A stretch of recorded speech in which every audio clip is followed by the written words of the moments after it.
Real Virginia is proudly produced by the Virginia Farm Bureau Federation. Since 1926, Farm Bureau has been working to preserve Virginia farms and our rural heritage. Visit our website at vafb.com. Hello everyone, and welcome to Real Virginia, a show about Virginia agriculture and the people who produce the wonderful local products we enjoy. Brought to you by the Virginia Farm Bureau. Residents in parts of Virginia are dealing with an invasive species, fire ants. We look at what it takes to grow your own beans from the ground up. And we'll visit beautiful Greene County in this week's County Agricultural Close-Up. Home will always be Virginia, between the Blue Ridge and Chesapeake Bay, Atlantic to Appalachia, home in my heart always. Welcome back to Real Virginia, everyone. We're coming to you this week from Stone Mountain Vineyard in beautiful Greene County. We'll meet some of the farmers in this community in a few minutes. First, Ricky Gibson traveled to another part of the state with less welcome visitors, fire ants. Their very name is menacing, and with good reason. Fire ants are an aggressive invasive species of ant that can seriously injure or even kill animals and people. They swarm their victims very quickly, and their venom is powerful enough to produce a life-threatening reaction. They've been in Virginia since 1989 in the Hampton Roads area and have been slowly spreading west. In 2022, the state fire ant quarantine area was expanded. They're here to stay. Bruce Phillips has first-hand experience with fire ants at his farm in Southampton County. Like many farmers in that part of the state, he grows cotton, soybeans, and peanuts. He says fire ants are sometimes easy to miss. You may step in on one of these mounds and not even recognize it. And that's when you're going to have a problem. Because once they get on you, they're biting you, stinging you. Phillips has learned to look for fire ants in certain places on the farm where the insects like to congregate. They're at fence posts, around light poles, in the horse pasture, and down around my grain bins. The fire ants love to dig right along the edge of a slab for a grain bin.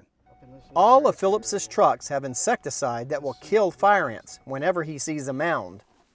Even so, in the war between humans and fire ants, the fire ants are winning. There are now approximately 15 localities where fire ants are confirmed positive and that are covered under the quarantine. So that goes all the way west to Halifax County is the farthest west that we have a quarantine. Now we are also finding them outside the quarantine, and that really speaks to their success as an invasive species because we're treating them, we're tracking them, we're surveying for them, but they are continuing to expand their range. And previously their range was known to kind of not exceed the Richmond area. However, with climate change, you've had a lot of weather incidents like hurricanes and flooding. They are being able to spread more northward and also more westward than we were previously expecting. David Giannino with the Virginia Department of Agriculture and Consumer Services says his agency has taken the lead in working with landowners to treat and hopefully slow the spread of fire ants. One of their best tools is a quarantine. That includes anything like logs, mulch, soil, nursery stock, those particular articles among a variety of others. If they're in association with an import fire ant mound or eggs, they can easily be picked up, moved, and a new population can be established. So the quarantine really works with businesses, and it kind of says, hey, if you're moving these products, they have to be either inspected and found free, or you have to treat for fire ants, or you have to be taking mitigating steps to ensure that your truck or your vehicle is either looked at, dirt is removed, and treatments are taken to kill any sort of life stages that are found. Giannino says the same goes for campers and regular citizens who travel from fire ant areas to other parts of the state. No moving firewood or other products from a quarantine area where fire ants can hitch a ride. In fact, fire ant mounds have been found in Richmond and elsewhere at kayak launches and parking lots used by outdoor enthusiasts. Once a fire ant mound has been established, it can take months of special treatment to eliminate them. You can go out and you could spray a can of Raid, which would be off-label. You could, spray other types of pesticides, but unless you kill that whole mound, you really will have no chance at eradicating that colony and that population. So what we use as a treatment strategy is what's called a baited fire ant pesticide that you apply to and around the mound, And what they do is they see that food source, which is laced with pesticides, and it's approved for fire ants with an EPA label. They will take that back to the colony and start feeding it to the colony. And if we are able to get that in fast enough and at the right quantities, then we can have control of that mound and you can actually reduce and kill that entire population. But Giannino says fire ants are very smart and can quickly adapt if the colony is threatened, so repeated applications are often needed.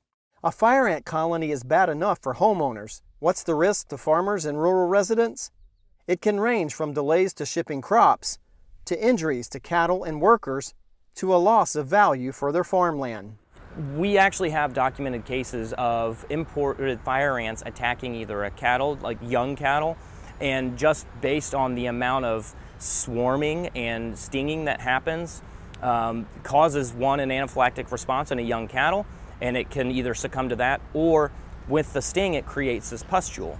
And these pustules create open wounds, and when open wounds aren't treated, and if a farmer or an individual doesn't know that there might be a fire ant mound in their field and the cattle got into it, then you've got open sores. Those can get infected, and there is a documented case of a young cattle and young goats also succumbing to infections based on those pustules and those sores from the fire ants.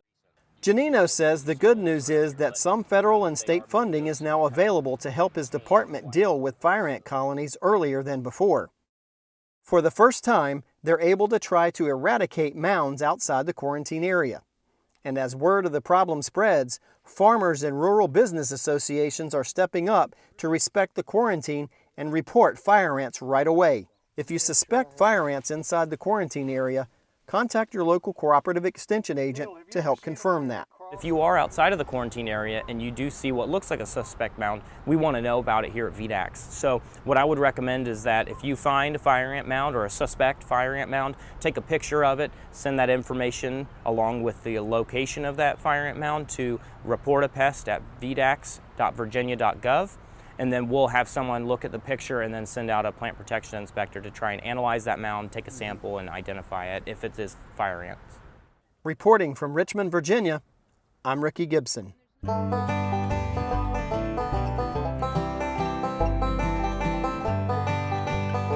Fire ants are just one of many invasive species insects that Virginians need to be on the lookout for.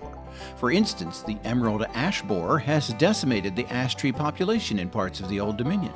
The gypsy moth, now known as the spongy moth, can defoliate hundreds of different trees and shrubs. The latest worrisome invasive insect is the spotted lanternfly.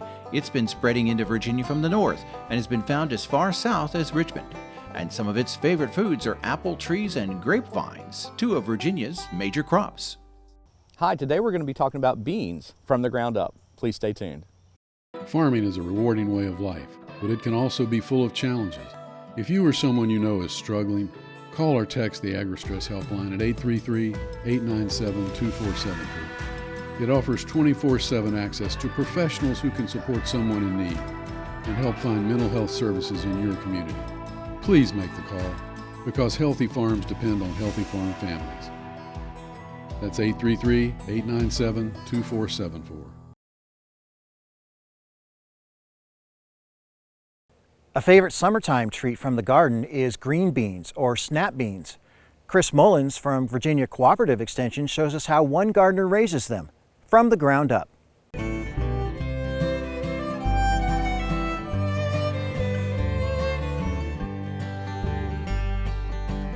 Hi and welcome. Today we're in Hanover County, Virginia, and we're going to be talking about green beans, or maybe you've heard them called snap beans. We're here with June Lynch. June has got a wonderful garden here, great garden. You've got all kinds of things. But today let's talk about beans, okay? Okay. I noticed you've got some planted here, some small, these are just started, small plants.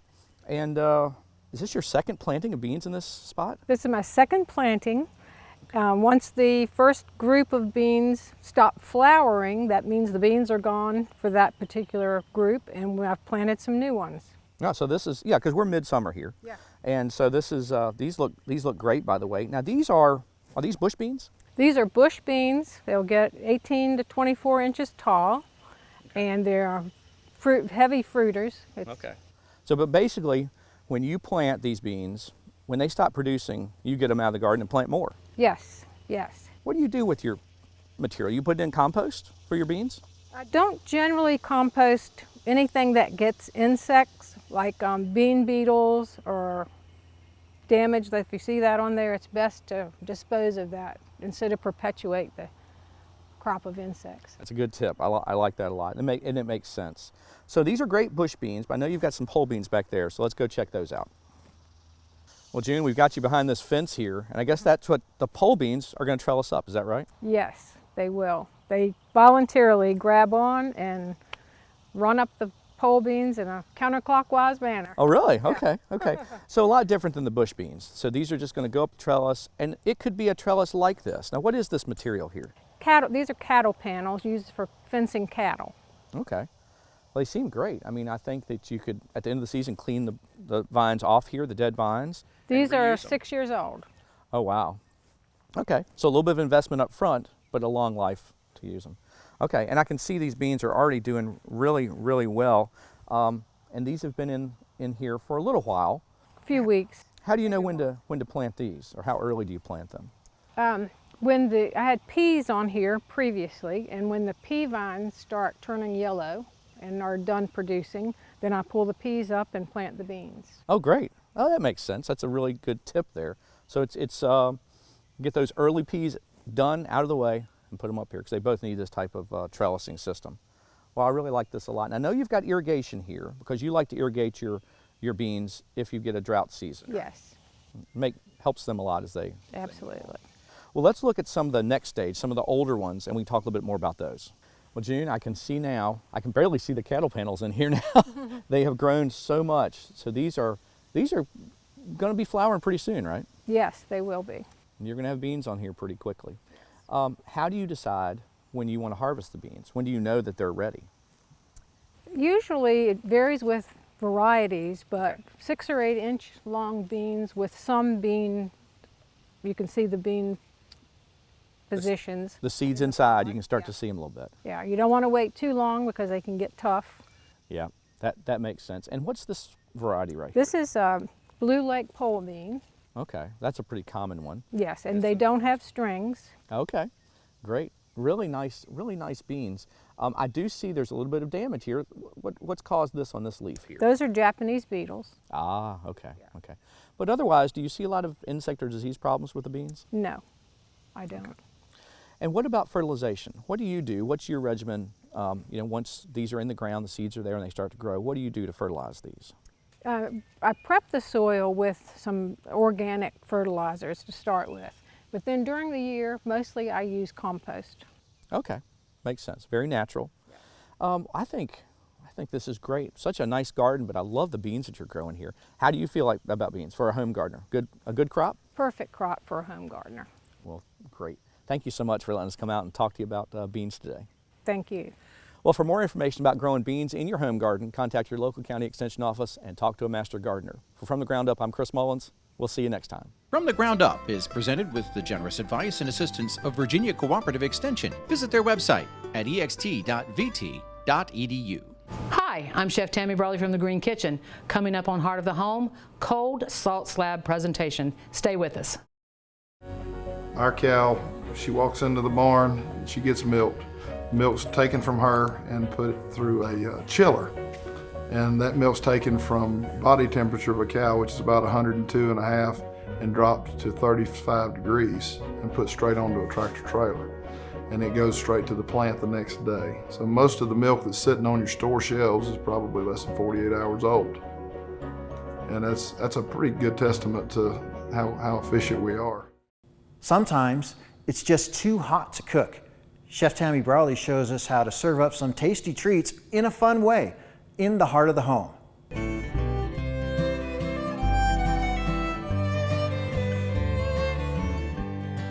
Hi there, I'm Chef Tammy Brawley from the Greene Kitchen. I am here to show you guys something kind of unique today. Usually when you watch me, I'm doing some cooking. Today we're actually not going to be doing cooking. We are going to do a presentation on salt slabs. You may have heard of these, you may have seen these in the stores and wonder what the heck do I do with them. They're a wonderful way to do various things. You can either cook on them or you can do a cold presentation. Today I'm going to do a cold presentation because we need to beat that heat that's out there. First I want you to see that these are the salt slabs slabs. This is what they look like when you first purchase them. They are nice and beautiful and pink, and then once you start cooking on them, they become an ugly black and brown color, but they still impart a delicious flavor. We're not actually going to cook on them today. We're going to do a cold presentation, and what I have here is I have little 4-inch blocks. I have actually kept these in the refrigerator overnight to make sure that they're cold for my presentation. I've done these for a garden party before, and they are absolutely not only beautiful but just delicious. So I've got some chargers here that I'm going to use. I'm going to pick up the salt slabs and put them on the chargers.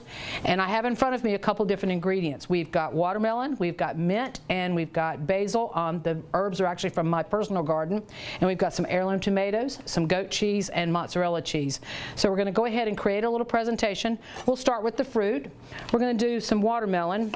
I like getting slices as opposed to chunks. It's a little bit easier. We're going to put them on the presentation here as such. And you know what? It's creativity. It's ever how you wish to plate them. Do maybe one more slice. I think I'm going to change that a little bit as such. And I realize you probably can't see it very well because it is pink like the slab, but that's okay. We're going to add some color now. Let's add a little goat cheese to it. You can use feta cheese if you'd like, but I find with feta being so salty that it's better not to put the feta on the salt slabs. So I would prefer to do a goat cheese. I've actually put peaches on these before and done almonds as well. And what happens after they've actually rested for about 20 minutes or so, after you put the plate together, you just impart that wonderful salt flavor. Now, it's not overpowering. You're not going to hurt yourself with the salt. It's actually very tasty. And I've got some fresh mint here, again from my own garden. So now I'm adding that little color to it. It's already starting to shape up as beautiful. And your guest will absolutely be amazed. Now let's do the tomato one. This is probably my favorite, to be quite honest. We got some gorgeous heirloom tomatoes here. And we are going to take our core out.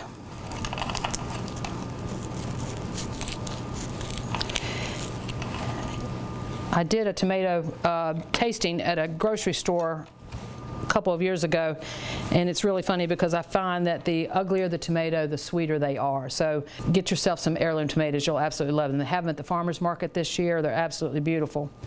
So we're going to cut one slice of the darker one, and we're going to do the orange one as well. Yellow, the yellow tomatoes that are out there, they're beautiful on these plates. Cut the top off again, we don't need that. I'm going to cut another slice off of it. Now we're going to cut these in half. And then what we're going to do is alternate them here. Another slice. Alternate again the color. And we can add a little mozzarella cheese.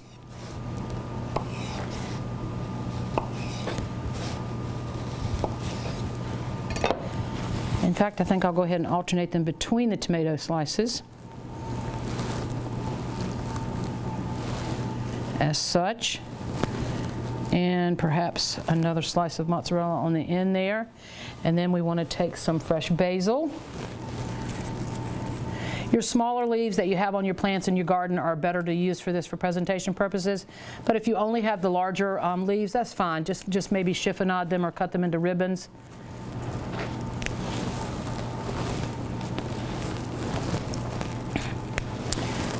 And then for the tomato mozzarella one, I do like to drizzle just a little bit of olive oil on it.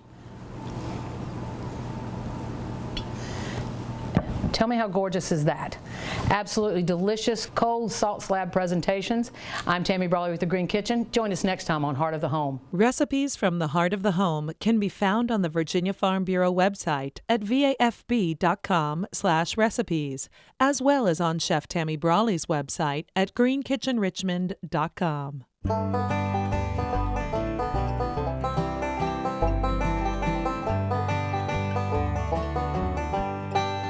When creating a special presentation like charcuterie, there are hundreds of specialty cheeses to choose from. While many of these products are made from cow's milk, goat's milk is another popular source.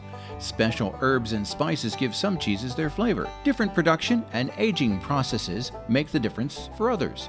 And while there are hundreds of cheese shops in the Old Dominion, you can go straight to the farm to purchase some of these products. Just search the internet for the Virginia's Finest directory to find the farm operation of your choice at vafinest.vdacs.virginia.gov. Located in west central Virginia in the shadow of the Blue Ridge Mountains, Greene County is home to some of the most spectacular views in the state, like the one behind me from Stone Mountain Vineyards. This is definitely wine country, but there's also plenty of livestock and crop production. Evan Bowman keeps watch over his cattle on his 150-acre farm, the aptly named Mountain View Farm. He works in partnership with his 80-year-old father, and together they have about 200 head of mama cows. The farm has been in the family since the 1940s. I said I've worked on this farm all my life. Ever since I was a kid, I could drive a piece of equipment. With no shortage of inspirational scenery, agritourism is also a big part of Greene County's economy. At 1,700 feet up, Stone Mountain Vineyards is not the easiest place to get to. But once there, the payoff is the view from their back deck.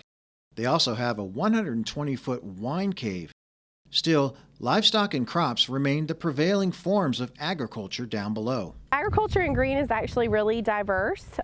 We have the main thing that we do in Greene is beef cattle producers, cow-calf operations, and some hay. But then we also have everything from horses to vineyards to poultry to a robotic dairy. We have a little bit of everything around here. That robotic dairy belongs to Billy and Cheryl McDaniel, who run Heavenly Acres Farm. The automated dairy was down for maintenance when we visited, but it's normally fully operational.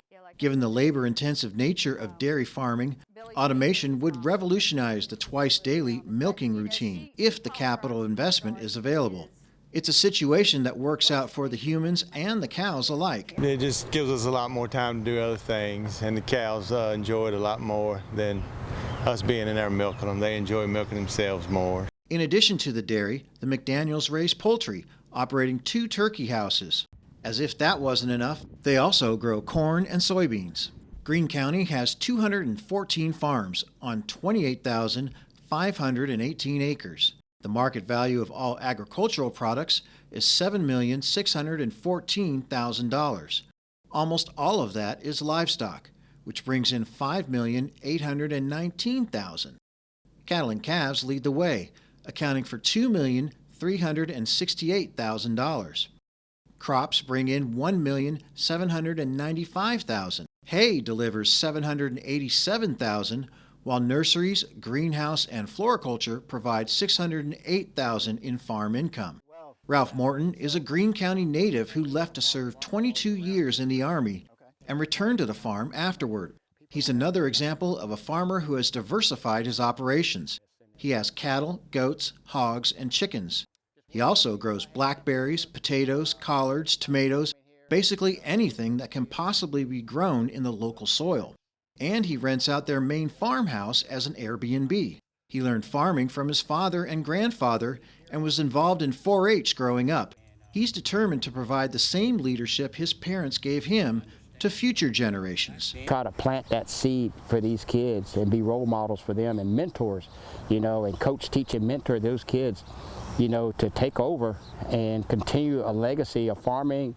The people of Greene County are aware that development from nearby Charlottesville and even the ever-expanding suburbs of Northern Virginia are causing land prices to rise and bringing new residents to the county. But they've responded with smarts and sweat to ensure agriculture is an important part of the county's legacy as well as its future. In Greene County, Virginia, I'm Burke Moeller reporting. We're so glad you could join us to help celebrate all the bounty Virginia has to offer. From the kitchen to your home and garden to our beautiful wide open spaces, we're proud to say that this is real Virginia. For everyone from the Virginia Farm Bureau, thanks for watching. Make it a great week.